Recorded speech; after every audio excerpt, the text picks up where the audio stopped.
آره آره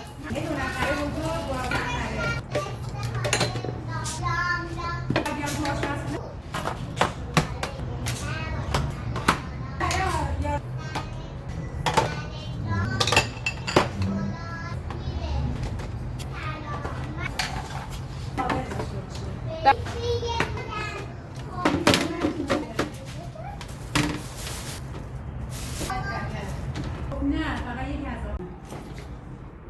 تازه دنبال یه چیز دیگه چی؟ دنبال یه چیز جدید